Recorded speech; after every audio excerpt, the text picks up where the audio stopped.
Next scenario, you're headed south 3,500 feet back towards Grand Rapids when you notice a wing fire. What are the memory items for the wing fire? What should you do? Well, nav lights, strobe lights, pitot heat, landing lights, anything that sends electrical current off to the wing needs to go off.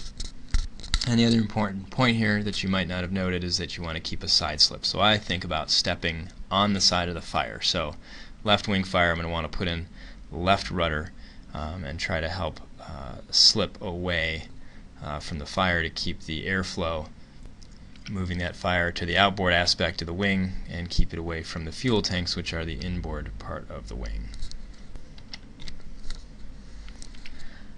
Next scenario. Still 3,500 feet, heading back towards Grand Rapids. It appears we've already survived an engine fire, electrical fire, and a wing fire, so we're doing great. And now all of a sudden, we notice the ammeter needle is pegged to a charging condition, an overcharging condition in fact. And what are the issues with that? Well, electrical fire. What are the memory items there?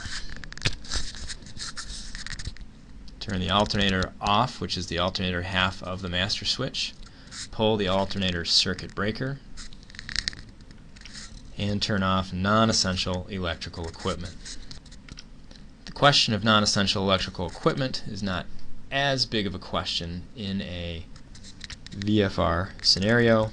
However, flying IFR, non-essential electrical equipment, becomes a difficult question. Therefore, what is non-essential? Non-essential is anything not required for navigation or minimal communication, and in IFR both are fairly critical. The significant battery drainers are anything that transmits, particularly the transponder and particularly transmission with your comm.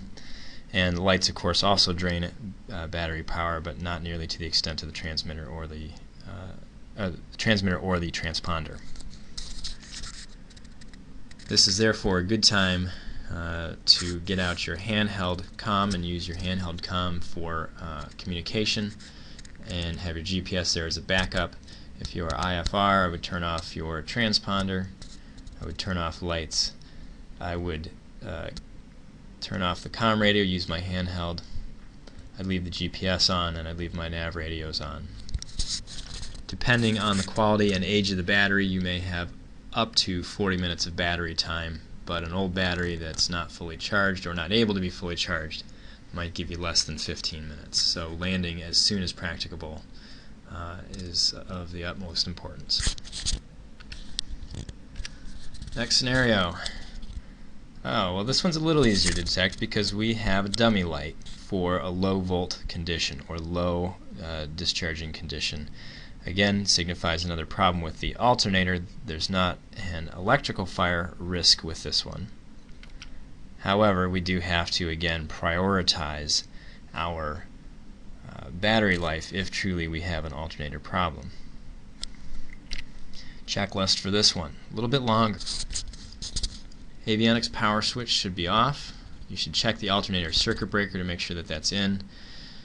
Turning the master switch off and then on helps reset the alternator, and in some cases you may resume a normal charge after that point. If you don't resume a normal charge, if the low volt light does not extinguish and your ammeter doesn't show a charging condition, you can turn your avionics power switch on and hope for the best. If it does come back on, you'll need to turn the radio off, go back to the non-essential radio and electrical equipment concepts, and again terminate, especially if you are an IFR.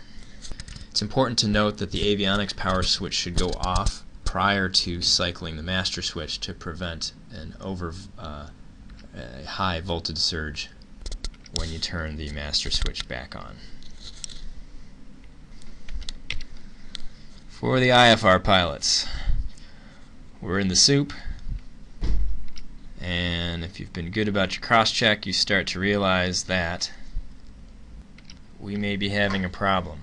We're indicating a right turn on the turn coordinator and the attitude indicator, but we're indicating a climb on the attitude indicator with decent airspeed.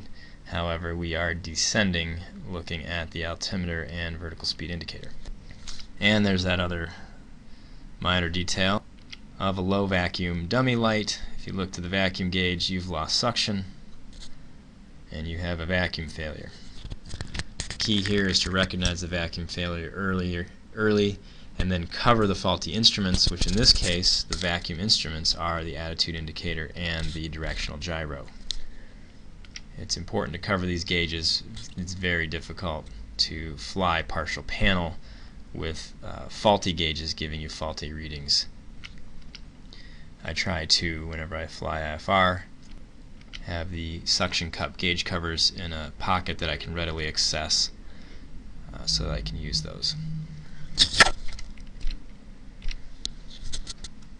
Well, what emergency can happen sitting here on the ground? Well, of course, the engine fire during start. You'll notice that nearly all of the engine fire during start checklist is a memory item because you just don't have time to break out the checklist and start reading to figure out what to do. A couple of key points. The propeller has to keep turning. Therefore, if the engine starts, great, run it up on higher RPM and then shut it down. If the engine does not start, you have to keep cranking. Full open throttle, try to suck in the flames. The mixture goes to idle cutoff. Not a bad idea to shut off the fuel selector. Keep it cranking while the right seat passenger grabs the fire extinguisher and tries to extinguish the fire. Thank you for joining us for the final portion of this training session.